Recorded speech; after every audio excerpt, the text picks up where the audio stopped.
Bonsoir et bienvenue à notre rendez-vous sacré de chaque mardi et jeudi à partir des 18h30. Bienvenue à ce débat intelligent. Sur ce plateau, nous avons 4 invités. Il s'agit de Madame Pascaline Kassongo, elle est de l'UDPS, à qui j'ai dit bonsoir Madame. Bonsoir Madame, bonsoir à tous les co-débatteurs, bonsoir à toute la population congolaise qui est en train de nous regarder. Je suis contente et heureuse d'être sur votre plateau. Merci. Je passe mes salutations à Maître Jacob Bangui, il est de l'Union Sacrée, à qui je dis bonsoir Maître. Bonsoir Madame, merci beaucoup pour l'invitation. Je profite de l'occasion pour saluer mes co-débatteurs, mais aussi la population congolaise qui nous suivent en ce moment. Et comme vous l'avez dit, nous aimerions vraiment que les débats soient pédagogiques, un débat intelligent, pour permettre, n'est-ce pas, ceux qui nous suivent d'apprécier et d'acquérir quand même quelque chose. Merci encore pour l'invitation. Je vous en prie. Il y a Maître Julio Mwanda, il est cadre de l'ECD, à qui je dis bonsoir Maître Julio. Bonsoir Madame, merci pour l'invitation et salutations à tous les co-débatteurs. Salutations également à toute la population qui nous suit à ce net moment. Et je suis content d'être venu sur ce plateau. Merci. Il y a, pour terminer, il y a Gaël Matadi, il est cadre du parti MDVC, à qui je dis bonsoir. Oui, bonsoir Madame, bonsoir également à tous les co-débatteurs qui sont avec moi sur ce plateau. Bonsoir également à cette population congolaise qui est fatiguée de Félix Antoine Tshilombo, que nous allons aujourd'hui dire toutes les failles de sa gouvernance. Et enfin, merci pour l'invitation. Et voilà, qu'est-ce qui est caché derrière le discours du chef de l'État à Mbujimayi? Et puis le second sujet, c'est par rapport au meeting de l'opposition. Que traduisent ce meeting de l'opposition tenu ce week-end dernier? Mais avant tout, je demande la vidéo du discours du chef de l'État à Mbujimayi. Light, c'est parti. Je vais terminer mon propos en réaffirmant encore ma détermination à garder ce pays uni et à le pacifier. Je ne reculerai pas devant les menaces et les intimidations concrètes. J'ai passé quasiment les 3 quarts de ma vie à combattre aux côtés d'un grand homme. J'ai aidé Étienne Tshisekedi comme un combat heureux et noir. Cet homme m'a appris l'amour du Congo et des Congolais. Et donc, je ne serai jamais, au grand jamais, le fossoyeur du Congo et des Congolais. En revanche, je m'attaquerai sans hésitation, sans remords, à tout Congolais qui mettrait en danger la sécurité et la stabilité de notre pays.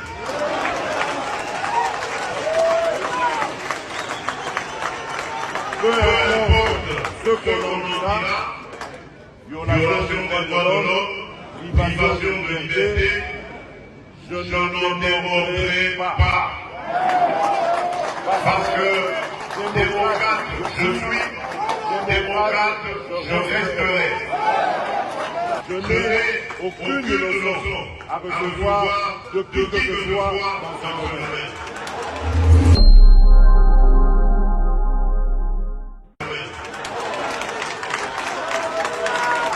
J'ai la charge de protéger et de garantir le bien-être de tous les Congolais, de quelque bord politique qu'ils soient, religieux ou autres idéologiques.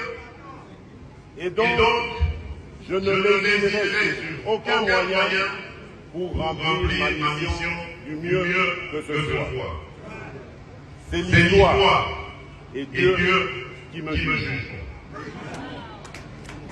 Monseigneur Emmanuel Bernard, encore une fois, Je voudrais vous remercier d'être l'homme que vous êtes et de m'avoir associé à cette célébration mémorable et inoubliable. Je suis heureux d'y avoir participé et d'y avoir aussi apporté ma contribution. Je vous souhaite bonne chance, plein de succès pour tout ce qui vous reste encore à remplir comme tâche dans notre chère province et dans ce diocèse de Mbuji-Mayi. Que Dieu Tout-Puissant vous bénisse. Nzambi akutwambanda panda kabili ya milonga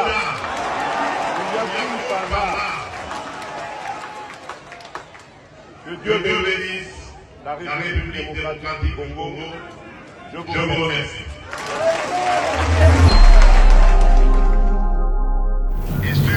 Et voilà, Light, j'ai besoin de la vidéo dont le chef de l'État s'adressait à l'Église catholique. Je crois aussi que l'État a l'obligation et le devoir de collaborer, de marcher ensemble. Et c'est peut-être ici l'occasion pour moi de tirer la sonnette d'alarme par rapport à une certaine dérive constatée au sein de l'Église catholique.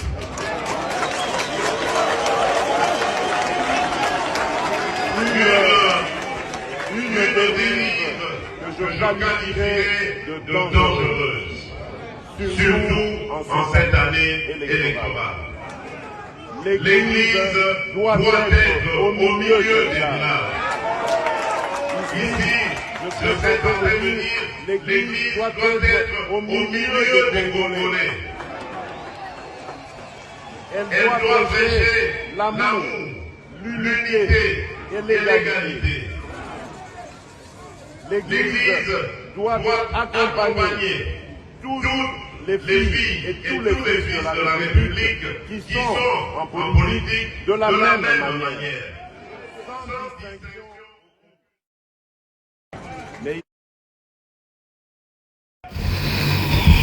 Et voilà, on a tous suivi les deux vidéos. J'aimerais commencer par Madame Pascaline. Vous avez suivi le discours du chef de l'État en disant que, je ferai juste la synthèse. Je m'attaquerai à tout celui qui fera atteinte à la sûreté de l'État, à tout celui qui osera de déstabiliser le pays, même si on parlerait de violation des droits de l'homme, de la privation de liberté, je n'ai aucune leçon à recevoir de qui que ce soit. Maintenant, la question que je me pose, pourquoi on sent cette agitation dans le chef de notre président de la République?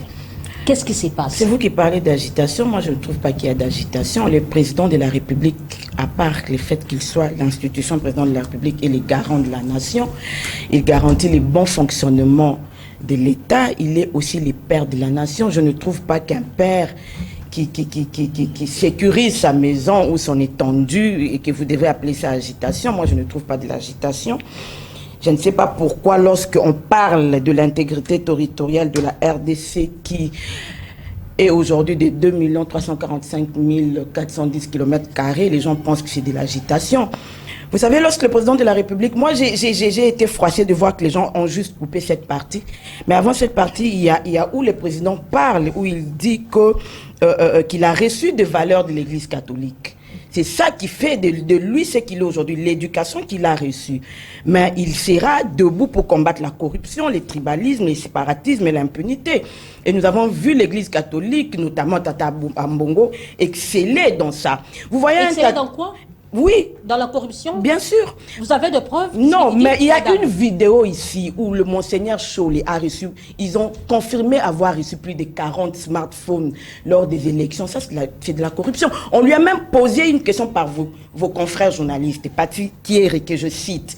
Il disait, qu'ils sont soutenus par les multinationaux, je ne sais pas quoi. On lui a dit de citer un pays. Mais l'abbé a balbutié, il a dit et puis il n'a rien dit. Le tribalisme, quand vous regardez Monseigneur dans une messe où il reçoit Moïse Katumbi qui est venu ici pour une marche à côté de Dominique Moulongo qui propage le tribalisme. Et ils ont été réussis pendant qu'il y avait des dires ici, dont Daniel Safo et Mike Moukebaï, qui sont par contre les partisans d'ensemble, personne n'est censé l'ignorer, qui ont fait des déclarations contre toute une tribu, qui ont fait des déclarations contre toute une étendue de la RDC. Non seulement eux, il y a même Mwando, qui est de l'ensemble, qui a dit qu'on passerait le ciseau pour couper la RDC. Mais Tata Mbongo a préféré recevoir Moïse Katumbi sans lui poser la question pourquoi il n'a pas réprimandé ses poulains. J'arrive, ne me coupez pas la parole. Tata Mbongo l'a reçu et juste à côté, il y avait Dominique Moulongo, qui elle aussi excelle dans les tribalismes. Et vous pensez que ces personnes-là peuvent donner quel exemple aujourd'hui aux Congolais? Le Congolais, c'est 26, le Congo, c'est 26 provinces, 4 langues nationales, 400, je ne sais pas combien de tribus, toutes les tribus y compris. Quand on va s'attacher avec des gens qui propagent le tribalisme, s'il vous plaît. Madame, aujourd'hui, lorsque le chef de l'État parle avec émotion, lorsque le chef de l'État dit, même si on parlerait de la violation des droits de l'homme. Mais j'arrivais là. Attendez, laissez-moi vous relancer, madame, soyez apaisée. Non, mais j'arrivais là-bas, c'est vous qui m'avez oui, coupé la parole. Je dois le faire parce qu'on doit à chaque fois vous relancer. La question se pose, pourquoi cette émotion dans le chef d'un président de la République? Aujourd'hui, vous attaquez à l'église catholique. En parlant des smartphones là, nous nous souvenons que c'était lors du régime précédent pendant les élections. Mais l'église catholique était applaudie par l'UDPS, non? Mais attendez, l'église catholique... Je vais d'abord répondre à votre question avant d'aller à autre chose. Vous dites que les chefs d'État ne parlent pas avec l'émotion. Est-ce que vous savez que c'est à cause des droits de l'homme et les organismes des Nations Unies qu'il y a eu un couloir humanitaire ici qui nous a conduit à 25 ans d'occupation? Moi, je suis de l'Est, je suis Nandi, c'est chez moi que ça se passe. Et j'ai vécu en 94 lorsqu'on a fait le couloir humanitaire, l'opération turquoise. C'est à cause des organismes internationaux, c'est à cause des gens de droits de l'homme qui nous a aujourd'hui conduit à cette occupation qui ne finit pas. Ça veut dire que lorsqu'il faut garder sa maison, on n'a pas de sentiments, on n'a pas d'état d'âme. Madame, je ne vous vois pas, ou je ne vous vois pas un homme ici, parmi les hommes qui sont ici, que sa maison est menacée et qu'il y mette un état d'âme. Mais sa maison est menacée là par le Rwandais, par le M23. Pourquoi on s'appelle cette rigueur-là auprès de Rwandais que le chef d'État avait appelé son partenaire, son frère? Mais on ne peut pas... Le M23 si qui vous avait dites... été venu ici pendant 14 mois logé dans le confort. Mais si vous dites que le chef de l'État ne s'était pas attaqué au M23, excusez-moi, mais c'est de la dérive. Si on sait aujourd'hui qui est monté au créneau pour dire que le Rwanda nous agresse, si vous dites que le M23 a été logé ici, ça n'engage que vous. J'ai jamais entendu de ce que de dire qu'il a logé les M23 ici pendant 14 mois. Non, non, c'est vous qui le dites. Moi, j'ai jamais... Le chef de l'État, lorsqu'il a parlé de l'église catholique, il assume ses paroles.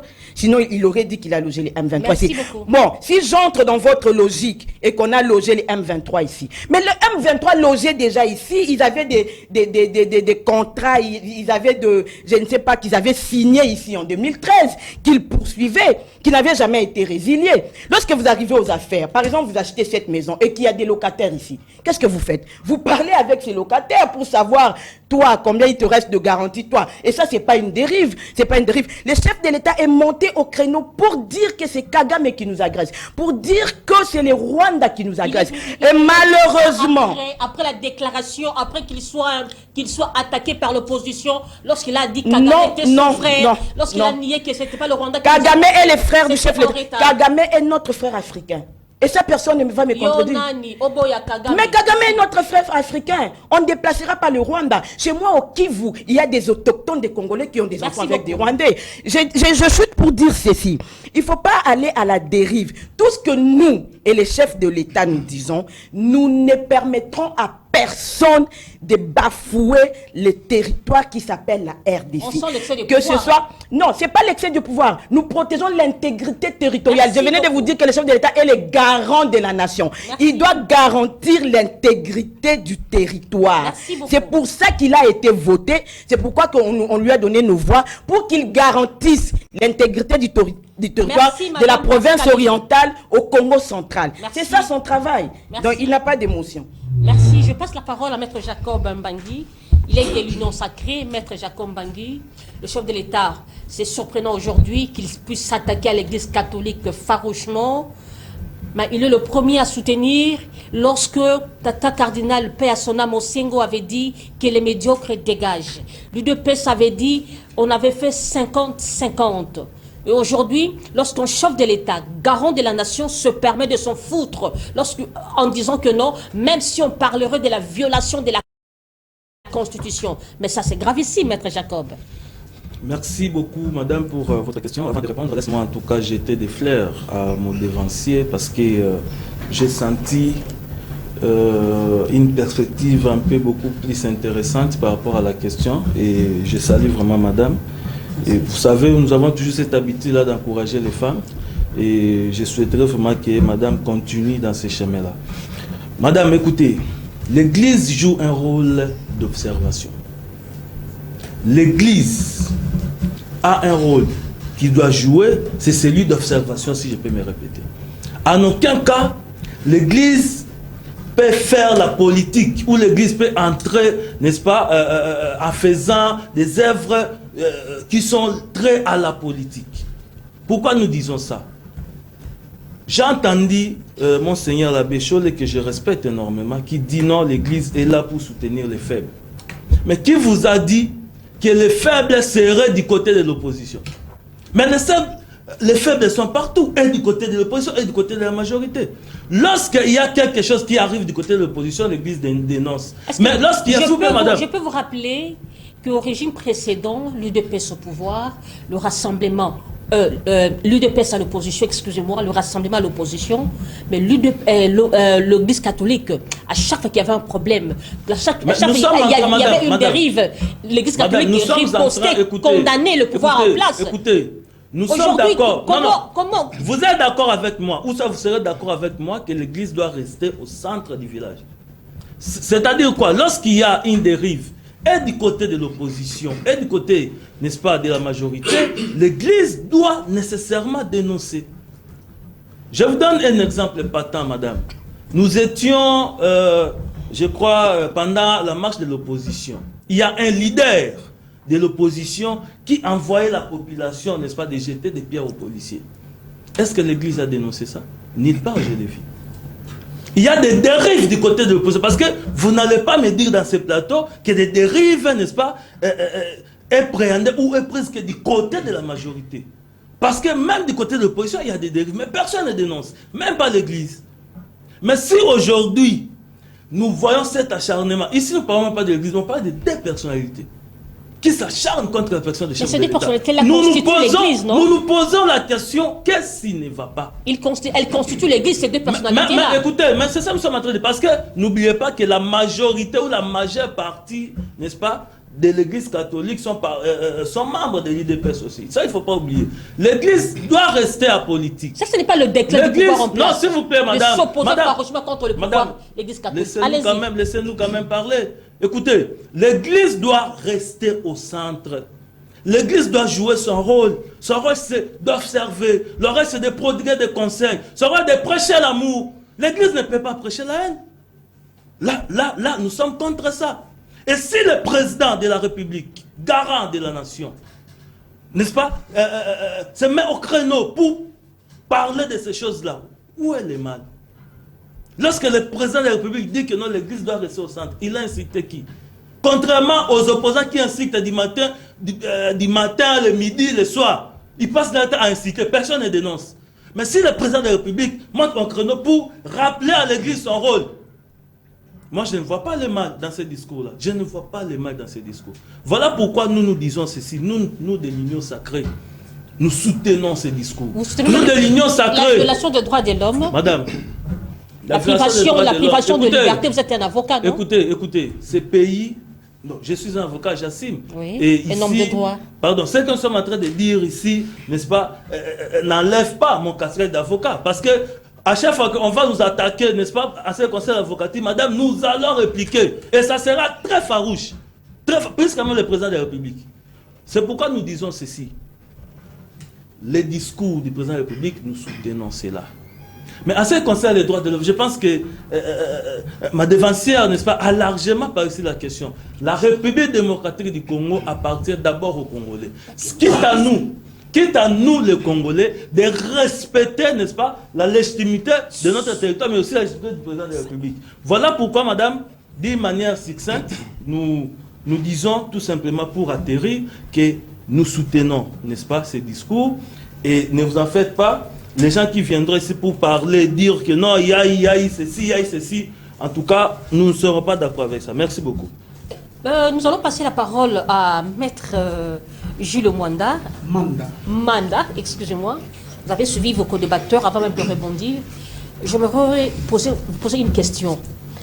Est-ce que le chef de l'État n'a-t-il pas raison? Parce qu'aujourd'hui, nous sentons aussi une dérive réellement, non, du côté de l'opposition.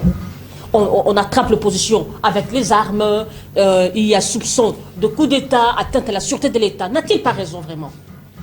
Merci Madame la journaliste pour la parole. Et pour parachever ma phrase, que le pouvoir en place est en train de déjouer le piège de l'opposition. Hein? Je ne sais pas de quel jeu de l'opposition que vous parlez. Ce que je peux dire, je dois d'abord recadrer un peu ce qui a été dit ici avant de répondre à votre question. Allez-y. Mon cher confrère, c'est écœurant que cela sorte de la bouche d'un avocat qui pense que même étant qu'avocat, s'il s'agit de bafouer le droit de l'homme, il faut le faire. Là, c'est très gravissime. Les discours de la SENCO ou de l'Église catholique, mais à moins que, je ne sais pas si vous étiez en déplacement ou vous étiez ici à Kinshasa, l'Église catholique a condamné, pendant la marche de l'opposition, l'Église a condamné les dérives de tout bord. Elle a condamné. Mais seulement du côté du pouvoir, avec l'ivresse de lait, ils sont allés au-delà par leur façon de réprimander les manifestants. Ils sont allés au-delà.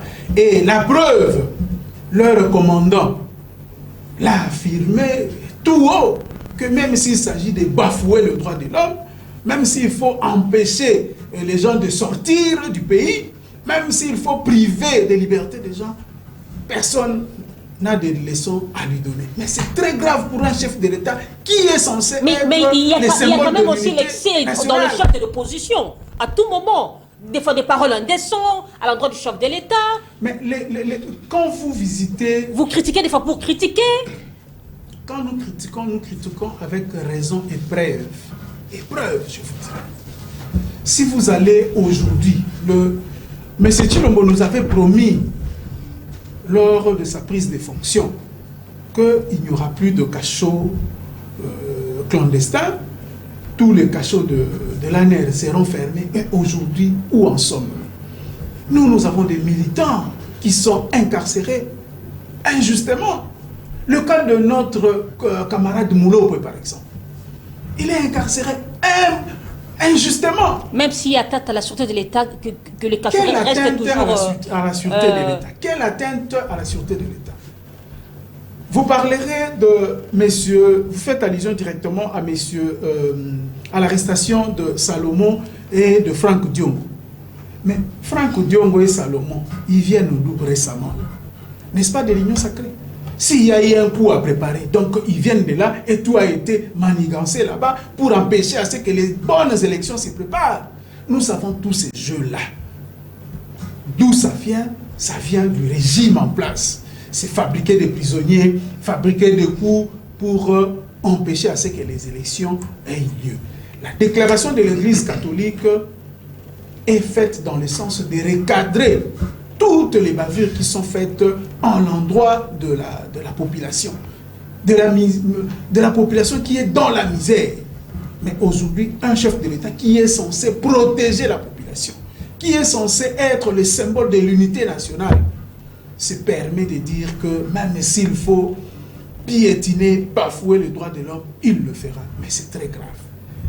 Voilà un peu ma réflexion. Mais sinon, quant à la déclaration de l'Église, l'Église, mon cher confrère vient de dire que l'Église doit rester neutre, l'Église dans l'observation. Dans l'observation. S'il peut me citer un seul article de la Constitution qui interdit aux prélats de prendre position sur les événements qui se passent sur notre territoire. S'il peut me citer un seul article qui interdit aux évêques comme citoyens congolais de dire un mot sur ce qui se passe comme dérive dictatoriale sur notre territoire. Merci. Moi, je dirais seulement que le régime est aux abois. C'est ainsi que nous vivons la fin du temps. Nous vivons les événements des dernières minutes.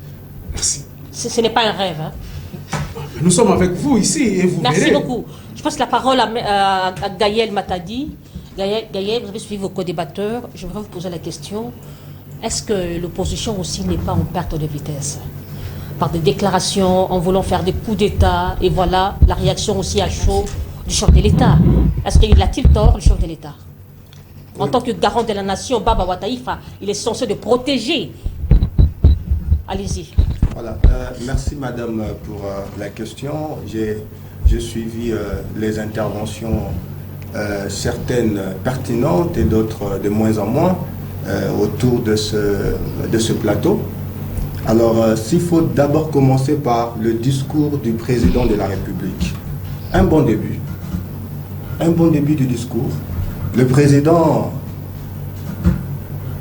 parle de la souveraineté nationale, l'indépendance, l'unité. Ce sont des choses que le président a réaffirmées au vu aussi de tout le monde. Ça, c'est un bon départ. Mais plus loin, je crois que le discours a laissé à désirer et a chamboulé complètement même sa philosophie. Le président dit, pour défendre les territoires, j'irai jusqu'à bafouer les droits de l'homme. C'est grave. Nous sommes vraiment écœurés par rapport à ça. Est-ce que je vous donne des cas ici, par exemple le cas de M. Salomon Escadela. Est-ce que ce monsieur devait être arrêté de cette manière-là? Bien avant même son cas, nous avons eu des scandales au sein de l'Union sacrée. Est-ce que ces gens devant la justice ont été traités de manière irrespectueuse? Est-ce que, laissez-moi vous relancer, je me souviens encore de paroles de Maréchal Mobutu qui avait dit, même s'il faut que je fasse une alliance avec le diable pour protéger ma nation, je le ferai. Mais il est peut-être dans cette lignée-là. Hein? Non, madame, vous savez, nous avons une constitution et j'ai fort regretté lorsque j'ai suivi avec beaucoup d'attention le président de la République. Je me suis dit sincèrement que le président ne lit même pas notre constitution. Que dit le préambule de la constitution? Que le président, il doit faire en sorte que ce pays ici soit géré, mais de manière démocratique. Manière démocratique. L'état des droits. La démocratie politique et toutes ces choses-là. Mais lorsque le président se donne vraiment en public pour dire, bah, écoutez, je vais aller jusqu'à bafouer les droits de l'homme, à marcher sur les droits de l'homme, alors que nous avons des cas flagrants sur des procédures qui ne sont pas respectées, en tout cas ça fait mal. Et c'est ce que nous disons que c'est la dérive dictatoriale.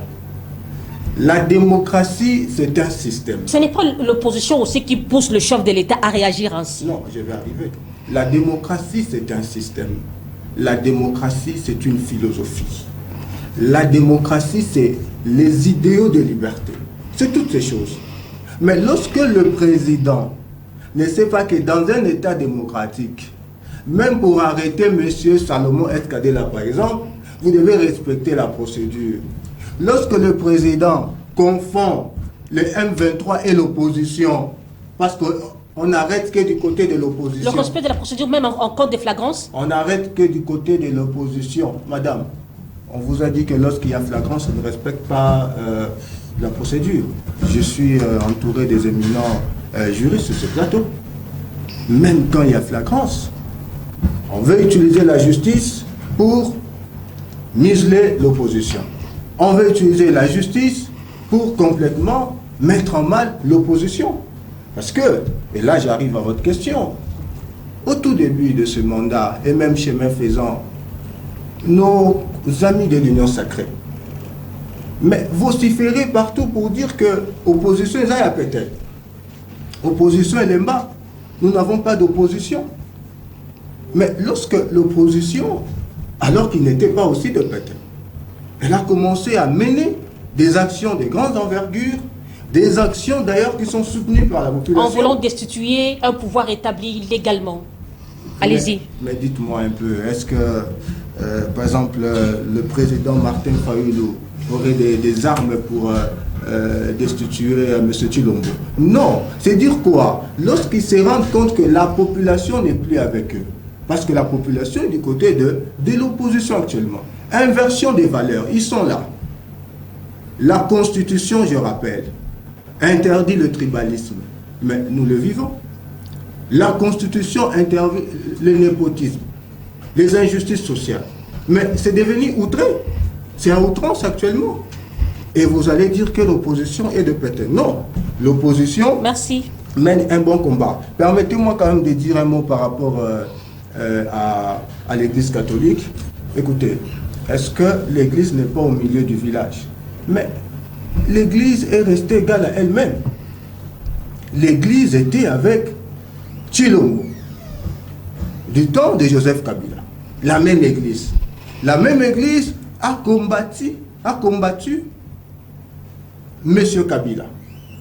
La même Église hausse le ton lorsqu'il y a inversion des valeurs. La même Église hausse le ton lorsqu'il y a des problèmes de gestion. Et parce qu'eux sont maintenant au pouvoir, parce qu'ils pensaient que 5 ans c'est toute une éternité, merci. Ils sont en train de partir de la manière qui ne soit pas bonne pour l'histoire du pays. Et voilà, maintenant, on commence à s'attaquer à l'Église catholique. Nous rappelons que l'Église est restée égale à elle-même. Le discours de l'Église fait état de la nation. Ça veut dire l'Église va dans tous les compartiments pour vous rappeler. Merci et beaucoup. nous disons que M. Tshilombo doit consacrer ses énergies pour la recherche de la paix et non chercher de faux fuyants pour que les élections ne soient pas organisées et que nos amis de l'Est continuent à souffrir de la manière... Merci beaucoup. Nous passons au second sujet. Je demande à la régie de me balancer la vidéo sur le meeting de l'opposition. C'est parti.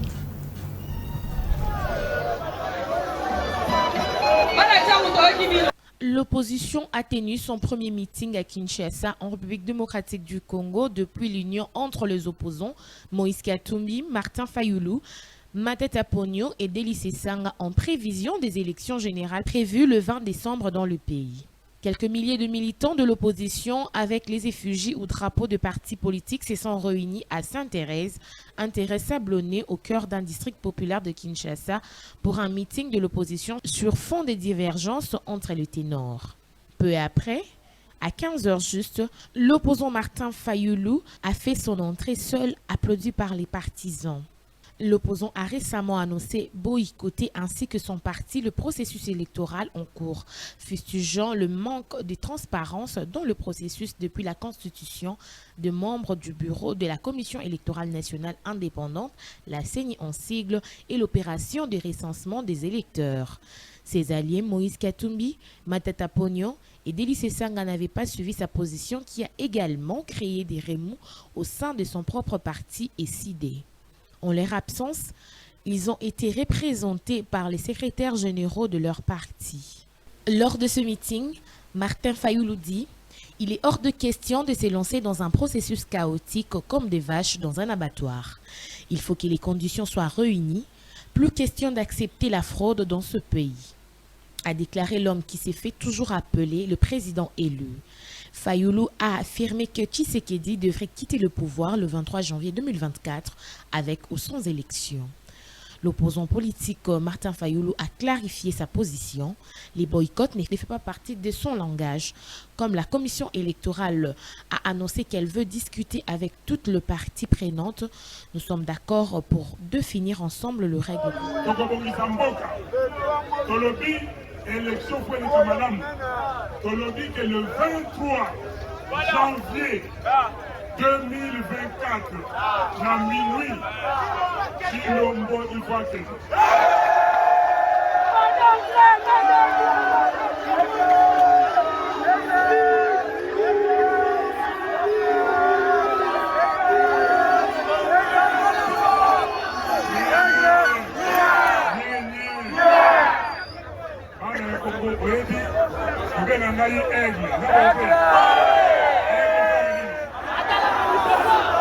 Nalobi na bato ya bapaya nayuki Amerika naleki na France nayebisi bango nakondima te peuple oyo ya ngai akende na élection ndenge kadima amimi komema ye tokokende nalobi boye makambo oyo kadima alobi nayoki yango ok tokovanda na mesa biso nyonso tokoloba ye règle ya jeu yango oyo soki tondimi la règle ya jeu wana biso nyonso.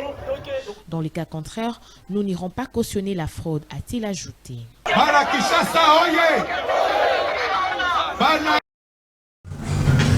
Et voilà, nous retenons sur ce plateau.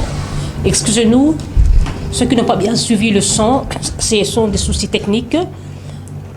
Ok, c'était bon, ok, merci. Je commence toujours avec Madame Pascaline. Je sais que vous avez peut-être des choses à rebondir par rapport aux propos de vos co-débatteurs.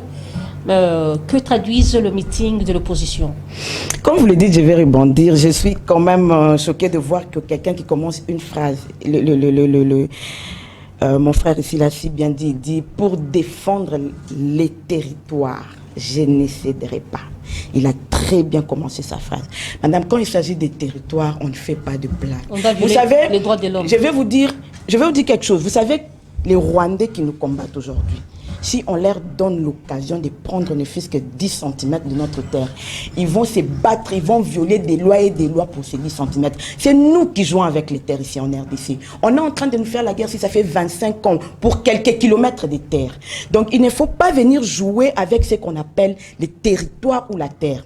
Chez moi à Béni, les gens sont morts, les gens sont vidés des sangs, tout simplement pour garder la terre. On vient, on tue les gens, on chasse les gens des villages, mais ils reviennent.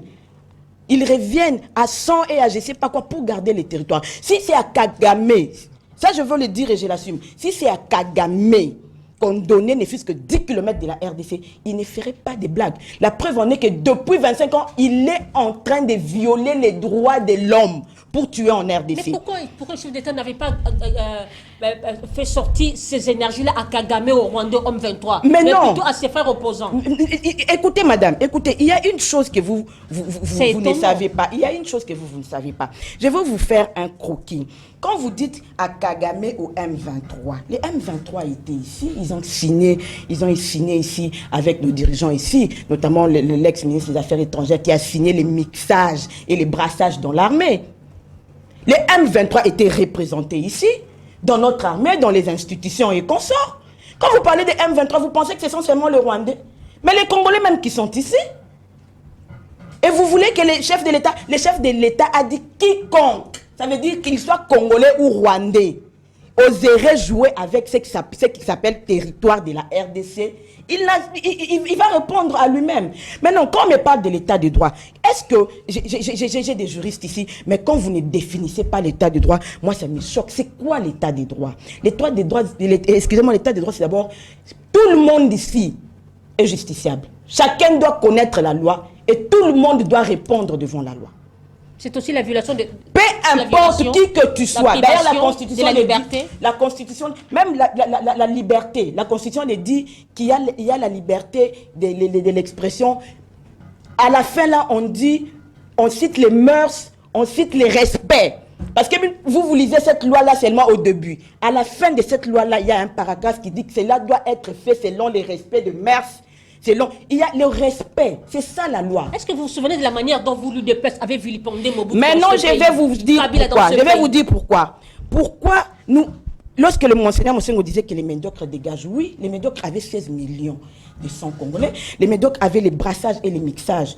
Ici, au sein de notre armée, de notre renseignement, les médiocres avaient déjà pris ces pays. Où est-ce que vous avez vu dans le monde l'armée est aussi infiltrée que la nôtre? Maintenant, dites-moi où est-ce que Tshisekedi a infiltré l'armée? Où est-ce que Tshisekedi a brassé l'armée?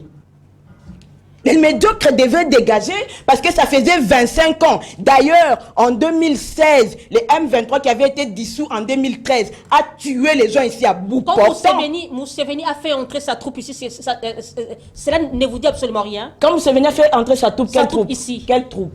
Vous n'avez pas l'information? Quelle troupe? Est-ce que cette troupe est devenue l'armée congolaise? Elle est entrée dans les FARDC?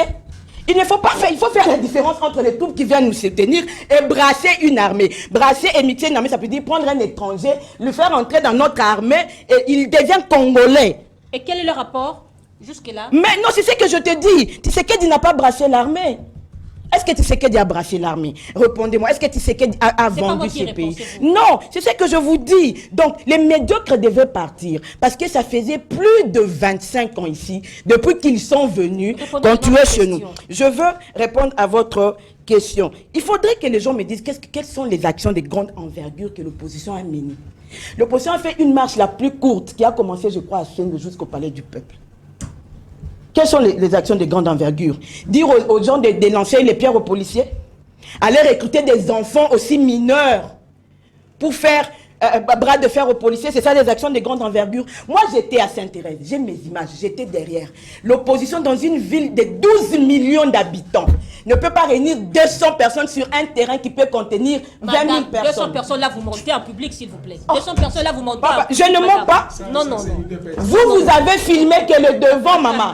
Oui, moi, j'ai l'image. Si vous permettez, je peux la mettre et qu'on la diffuse. Merci. Quand Martin Fayoulou prenait la parole, j'étais derrière, j'ai filmé. Ce que vous avez filmé, c'est le devant. Moi, j'ai l'image. C'est la barbarie. Et puis de deux, Martin Fayoulou monte. Je suis en train de regretter. Ça me fait mal au cœur qu'on est en train de perdre Martin Fayoulou, un homme intelligent, aussi brave qu'il est en 2018. Il monte, il met une bâche derrière, avec les visages de Delis Sessanga et les autres. Delis Sessanga à Kinshasa, il ne vient pas. Matata Ponyo à Kinshasa, il ne vient pas, c'est de l'humiliation. On a humilié Martin Fayoulou. Il met cette bâche-là, Martin Fayoulou, un leader. Non, mais ça ne vous concerne pas, c'est l'opposition. Merci beaucoup. Martin Fayoulou qui fait ça veut dire il va du bloc patriotique pour parasiter vers Katumbi. Et à la fin, il ne se retrouve nulle part. J'ai plein cette intelligence. Je demande à Martin Fayoulou de se ressaisir. Merci. Et de nous prouver, comme il l'a fait en 2018, de quoi il était capable. Il n'a pas besoin de rester derrière Moïse Katumbi, derrière Matata Ponyo. Ça, c'est une honte. Ce qui s'est passé à Sainte-Thérèse, c'est une honte. Que traduise le meeting de l'opposition? Merci beaucoup, madame, pour la question. Mais permettez-nous quand même de rebondir. Parce qu'en prenant la parole, mon ami a, dans sa manière, soulevé des problématiques ici en disant que non, il y a des arguments qui étaient pertinents, d'autres moins pertinents. Mais j'aurais voulu quand même que lorsqu'il va prendre la parole ici, qu'il nous dise aussi des choses aussi pertinentes que ça, mais malheureusement, je n'ai pas bien saisi, n'est-ce pas, l'intelligibilité même de ces arguments. Mais écoutez, lorsque un avocat confond un État laïque, ça pose déjà problème. Parce que lorsque vous me posez la question de savoir, de vous donner l'article où on a interdit à l'Église de donner son avis sur des questions politiques, c'est ça. Non, non, je résume votre question. Mais écoutez, nous sommes dans un État laïque, chers confrères. Mais il faut de temps en temps lire pour comprendre ces choses. Quand on parle d'un État laïque, cela veut dire quoi? Alors, lorsque vous permettez pour dire non, écoutez, les abbés, l'église, non, même pas l'église, il a parlé des abbés. Des abbés sont des citoyens et tout. Mais on n'interdit pas aux abbés de parler. On n'interdit pas, s'il vous plaît, on n'interdit pas aux abbés de donner leurs avis politiques. Mais nous, la question est de savoir dans quel cadre que cela doit être fait. Lorsque vous portez votre soutani pour défendre, n'est-ce pas, des positions politiques, alors, jetez vos soutanes, portez des mais ce discours n'était politiques. S'il vous plaît, madame, on n'a pas entendu ça à l'époque du maréchal Mobutu, à l'époque de Kabila. Laissez-moi avancer, madame. Je ne fais que vous relancer. Lorsque vous portez des soutanes pour défendre des positions, alors jetez des soutanes. Portez des polos politiques. Venez ici, n'est-ce pas, au plateau et faisons les débats. C'est ce que nous disons. Nous n'interdisons pas à l'Église de parler, mais ce que nous disons, c'est que l'Église doit rester au centre. L'Église doit prodiguer des conseils, et du côté de la majorité, répondez et du maintenant côté à ma de question. Madame, je pense que les discours de l'opposition, je ne sais pas si il y a eu un discours d'ailleurs, parce que là, c'est la question qu'on doit se poser. Parce que nous sommes habitués, l'honorable Fayoulou est habitué à ces choses-là. C'est quelqu'un qui vend des illusions, c'est quelqu'un qui n'est pas correct, c'est quelqu'un qui a une velléité incommensurable. Nous en connaissons quelque chose. En 2018, le même monsieur, qu'est-ce qu'il a dit? Ne partez pas, vous votez, vous avez papier, vous boire dans la machine. Mais finalement, qu'est-ce qui est arrivé? Merci. C'est lui-même. Non, attendez, madame. Il n'y a rien, il n'y a rien. Avec l'heure. Non, s'il vous plaît, il n'y a rien que monsieur, n'est-ce pas, peut dire pour convaincre les Congolais. Déjà, lui-même, il s'est contredit. Il s'est contredit par rapport à ses discours. Il a dit non, écoutez, je n'irai pas aux élections. Après, au niveau, n'est-ce pas, du terrain, qui avait même, bon, ma dévancière a dit 200 personnes, mais moi j'ai compté 150 personnes pour dire que non, écoutez, il y a ceci. Et le message a été humilié. Non, le message a été humilié. Il a été humilié. Moi aujourd'hui, je regrette, n'est-ce pas, de voir l'honorable Martin Fayoulou, n'est-ce pas, se jeter dans l'embrouillamini.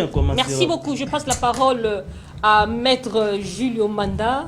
Vous avez suivi vos co-débatteurs, mais j'aimerais aussi poser une question. Est-ce que ce n'est pas aussi trop de discours de la part de l'opposition? Comme on dit, trop de communication tue la communication. Merci madame.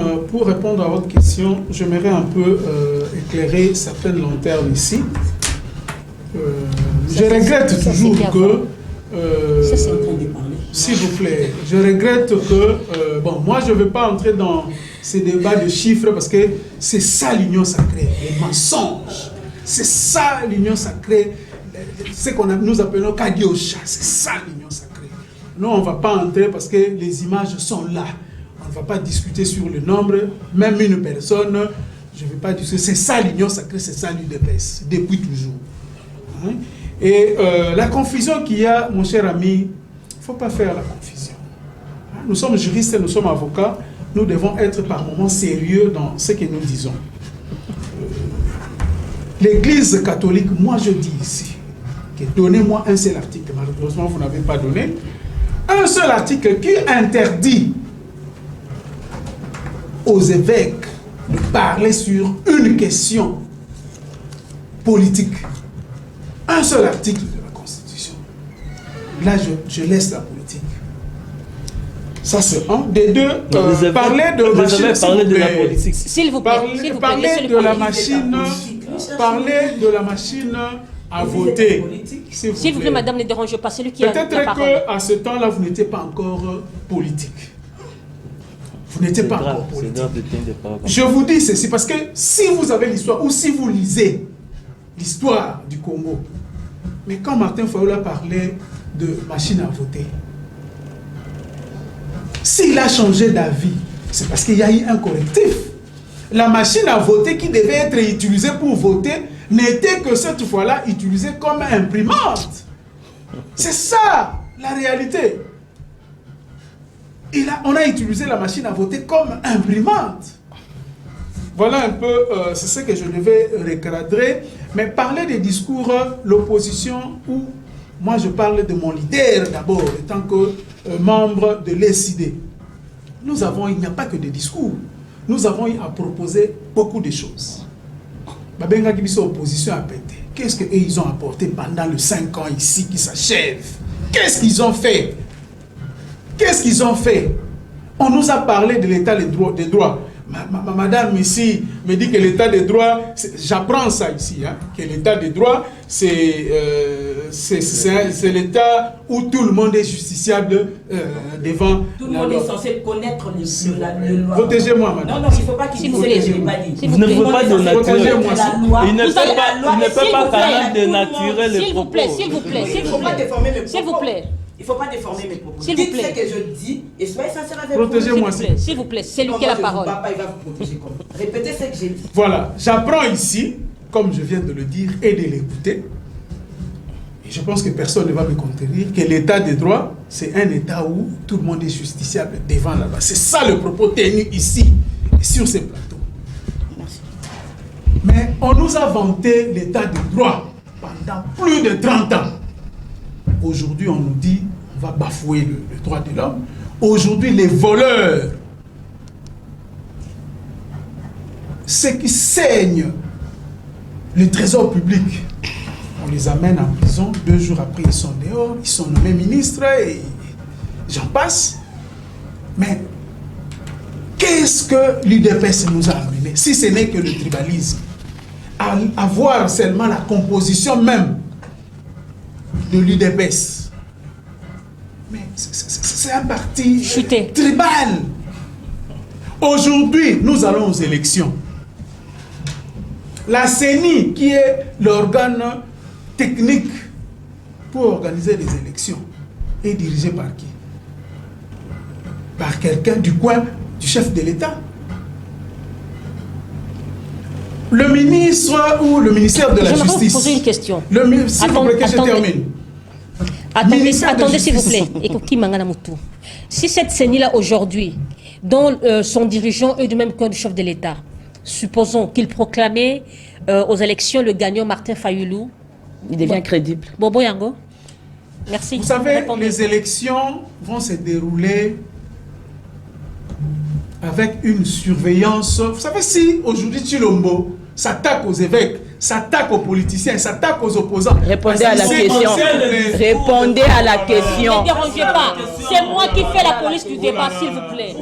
Il arrive. Répondez à la question. Non. Maître Jacob, Madame Pascaline, ne dérangez pas l'émission. Laissez-lui parler. Je vous dis que c'est Martin Fayoulou qui va gagner. Ça, je vous dis déjà. Ça, il va gagner. S'il vous plaît. Maître Jacob. Non. Laissez-les parler. Moi, je vous dis, ici sur ce plateau, si nous organisons des élections, des bonnes élections, crédibles, apaisées, démocratiques, transparentes et inclusives, Tshilombo n'a pas sa place comme un président de la République. Merci ça, je beaucoup. vous le dis et je vous mets en défi. Merci. Gaël, vous avez la parole. Comment vous analysez le meeting de l'opposition? Oui, madame, permettez-moi Allez-y. de rebondir sur Nous sommes déjà à la fin. les propos de mes dévanciers de l'Union sacrée ou l'Union sucrée, si vous voulez bien.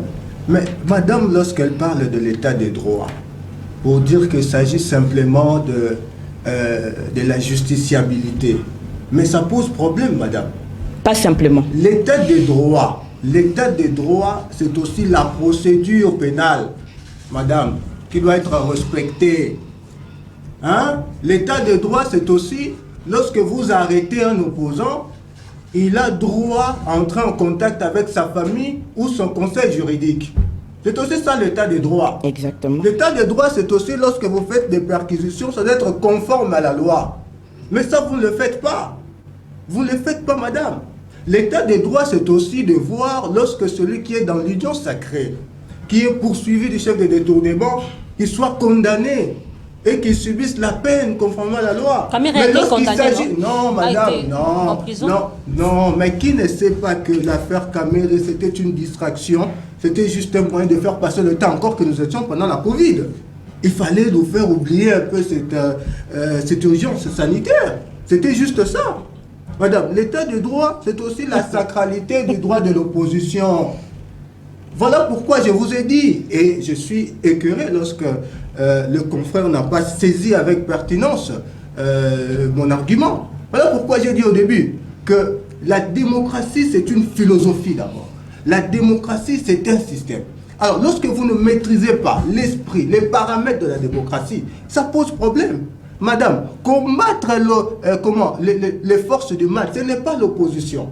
La preuve, une marche de l'opposition, vous déployez des forces exagérées, disproportionnées.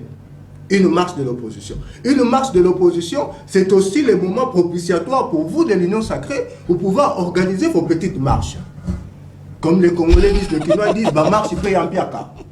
Donc vous comprenez ça. Donc ça veut dire qu'ils ont tellement peur, ils ont compris que ils n'ont rien fait pendant 5 ans, et donc il y a péril en la demeure dans leur mandat. Mais madame, j'ai toujours dit ceci, lorsque vous voyez un président de la République se permettre de ramasser, voyez-vous, certaines questions politiques, sociales ou économiques avec légèreté, et aller même jusqu'à neutraliser les principes. Mais pourquoi aussi vous de l'opposition, à chaque fois, vous arrivez aussi à mal interpréter les propos du chef de l'État et vous victimisez? Ça veut dire que le président n'a pas le temps de se consacrer à ses hautes fonctions. C'est ça. Il n'a rien à faire. Ils ne savent pas comment faire. Ils ne sont que des apprentis sorciers. Ils sont venus détruire les paix qu'ils ont trouvés. C'est ça le problème. C'est ça le problème. Et nous disons, un état de droit, la démocratie, c'est la constitution de la République. Merci. Respectez la constitution et vous allez voir que nous allons nous taire. Mais aussi longtemps que vous n'allez pas respecter cette constitution, dans ces dispositions, en tout cas, nous n'allons pas nous taire. Mais les élections, permettez-moi quand même de chuter, mais les élections, nous l'avions déjà dit et nous les répétons presque partout, que Tshilombo n'aura même pas un jour de plus. Il partira. Qu'est-ce qui vous fait dire ça? Non, mais je vous dis que Tshilombo sera le premier président qui va faire un mandat et puis va partir. Hein? Madame, Tshilombo va partir. Merci. Je vous l'ai dit. Merci beaucoup. Et donc, les manières pour y arriver doivent être crédibles, doivent donc nous permettre à ce que toute la vérité soit vraiment dans les urnes, afin que ce monsieur soit vraiment une parenthèse pour l'histoire de ce... Et voilà, mesdames et messieurs, nous sommes arrivés à la fin de cette émission, mais je donne 30 secondes à chacun pour clôturer. Madame Pascaline. La démocratie n'a pas été violée. Les opposants ont eu leur marche, leur meeting comme ils veulent. Ils ont des autorisations, ce qui montre que la démocratie est respectée. Deuxièmement, on dit que nous n'avons rien à prouver. L'opposition va devoir se battre avec un Mama Emo qui a fait 100 ans et qui, après 100 ans, est en train d'être reconstruit. D'un Elengesa qui était essobé et qui, aujourd'hui, a une route. L'opposition doit va se battre avec la gratuité de l'enseignement, avec plus de 700 écoles construites à travers la République démocratique du Congo. Merci, et pour Madame finir, Pascaline. je conclus en une phrase, le chef de l'État est le garant de la nation. Merci. Il doit garantir la sécurité. C'est ce que tout chef de l'État fait. Merci, Madame Pascaline. Et de deux, je vais dire à mon frère, Maître Martin Fayulu n'est pas candidat, donc je suis désolé, il ne sera pas président de la République. Veuillez conclure. D'accord, merci madame. Rapidement pour conclure. Je pense que vous avez posé la question ici. Concluez l'émission. Je suis en train de conclure pour que les opposants qui sont en face, n'est-ce pas, nous disent les discours ou les contenus, n'est-ce pas, des discours de leur autorité morale, mais personne n'a pu, n'est-ce pas, nous donner même le contenu. Cela prouve en conséquence que non, à l'opposition, il n'y a rien du tout. Ce sont que des gens qui nous jettent dans l'embrouillaminer inutilement et qui se victimisent à tout moment. Madame, pour conclure, je demanderai à tout le peuple congolais, n'est-ce pas, d'espérer à ce pays, d'espérer au chef de l'État. Nous tous soyons derrière le chef de l'État et les élections, madame, seront concrètes, crédibles, mais surtout transparentes. Je dis, je vous remercie. Vous aviez dit qu'il y aura glissement, maintenant. Et voilà, je passe la parole à maître Jules Manda pour clôturer. Merci beaucoup, madame, pour la parole. Je dirais ceci à mes co-débatteurs. Martin Fayulu n'a pas boycotté les élections. Vous répondissez. S'il vous plaît, madame, ne dérangez pas. S'il vous plaît, nous sommes à la fin. Je pense que à la prochaine fois, si avec de tels comportements, je vais me retirer. Clôturer. Ouais. Donc, Martin Fayulu n'a pas boycotté les élections. Il y a des exigences que nous avons formulées. Entre autres, un fichier électoral crédible, non corrompu comme le fichier que nous avons. Il y a des revendications que nous avons eu à formuler et merci parce qu'aujourd'hui, Kadima a compris qu'il fallait faire, s'il vous plaît. Madame. Merci, madame. Vous me décevez, s'il vous plaît. Gaël conclut l'émission. Oui, madame, c'est vraiment avec beaucoup de sagesse que je vais conclure cette émission.